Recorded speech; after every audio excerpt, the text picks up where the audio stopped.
네, 재화벌 이승우 변호사 모시겠습니다. 어서 오세요. 예, 안녕하십니까. 네, 우리 이거 설 연휴인데도 나오셨네요. 우리 김창환 고분님, 한의원은 어떻게 하고 나오셨어요? 쉬세요? 아, 오늘까지 휴지인. 알겠습니다. 예. 이승우 변호사. 네. 이 포스코가 우리 고성호 TV를 고소한다는 보도가 있었어요. 네, 뭐 대대적으로 나와 있던데요. 찾아보니까. 그러면 우리 이승우 변호사 맡아주실 거예요? 제가 맡아서 해야 될 것 같습니다. 네. 네. 아직 고소장을 저희가 못 받아가지고 네. 이 자들이 뭘 갖고 시비를 거나 아직은 확인은 안 됩니다만. 저는 느낌상으로는 한 3개 정도 단어. 예. 빈집털이. 그다음에 도둑들. 네. 그다음에 난입. 이 표현이 아마 좀 문제되지 않았을까. 도둑들은 영화 제목이고요. 네네. 빈집털이는 전문 용어입니다. 네네.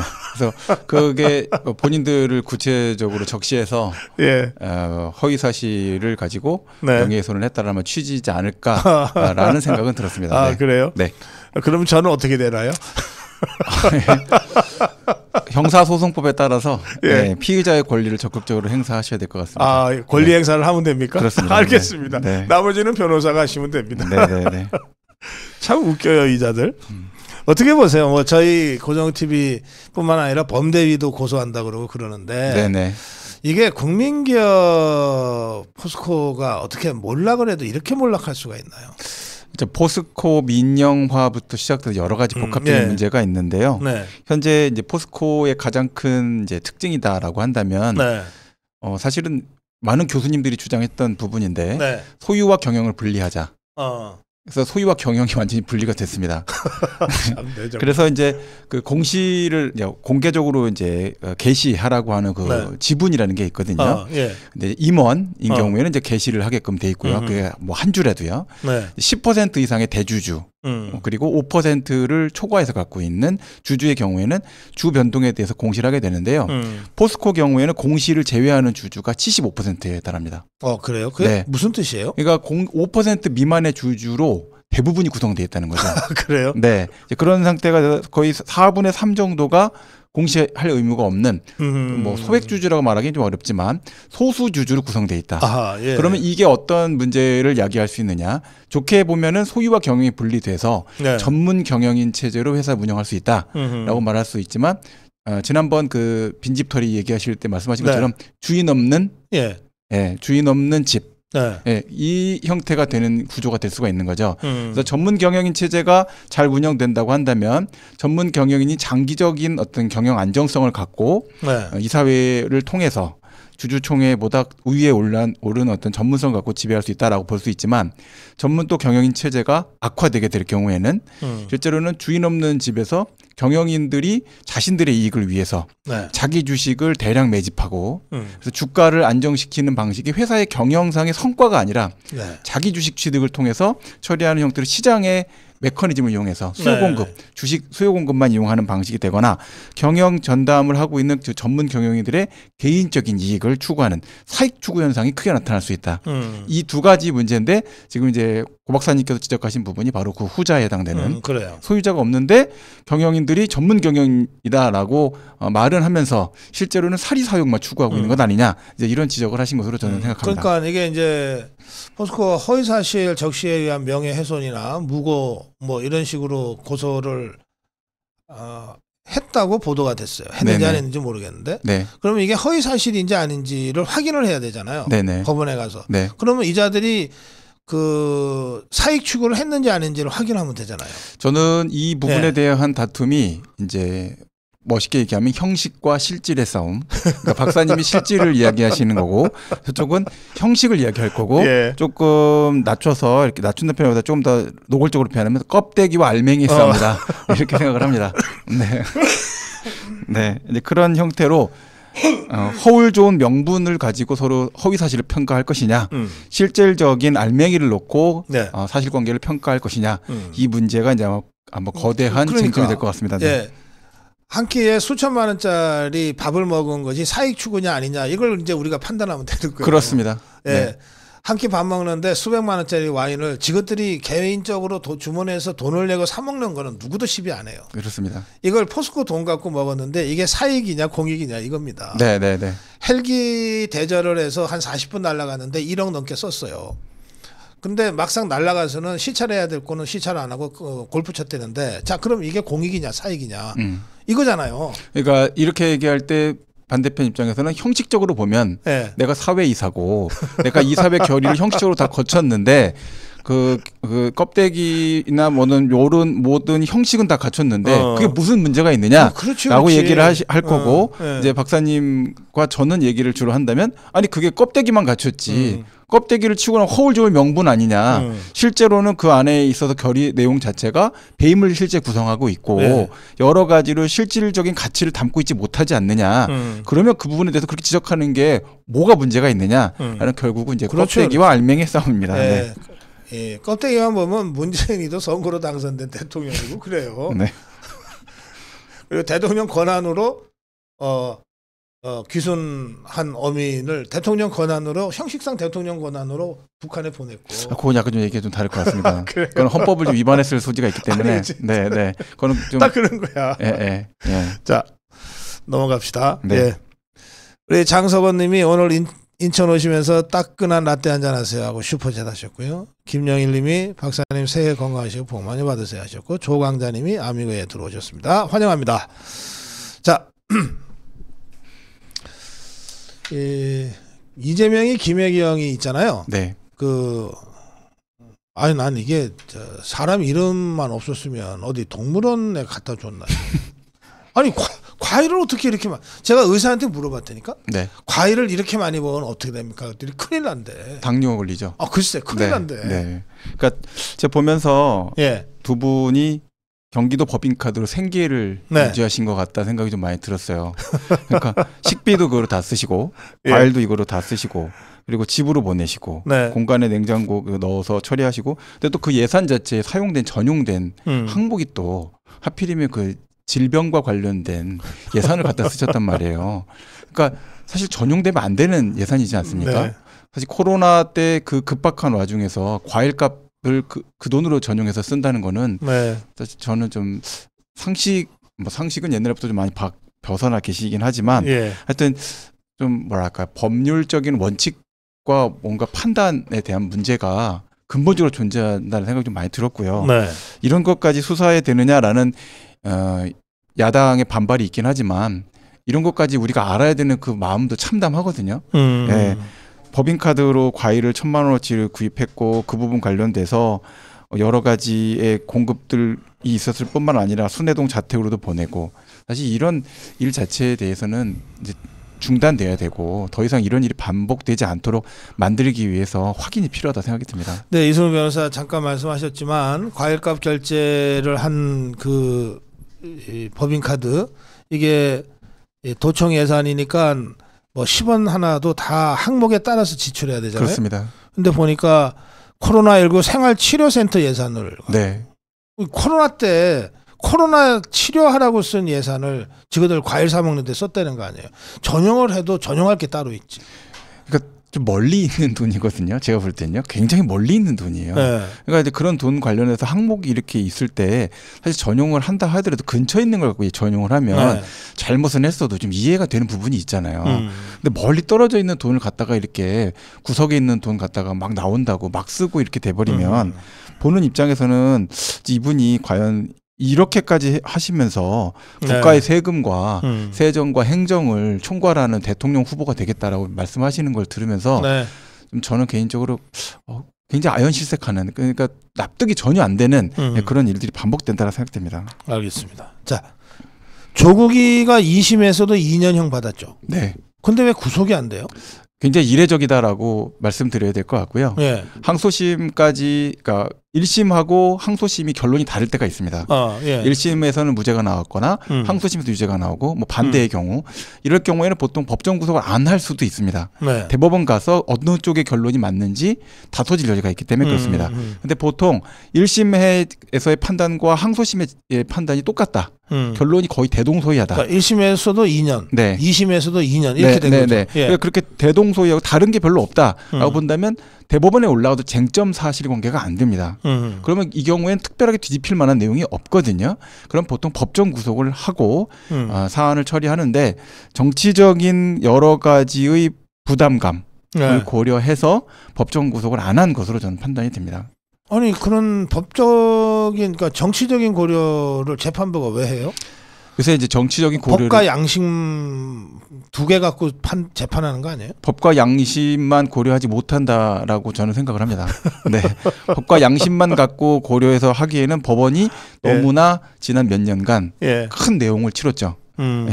양승태 대법원장 최근에 무죄 받았지만 구속까지 됐었고요. 그래요. 법원 행정처장들도 다 파리 목숨처럼 취급받았던 세월이 있었습니다.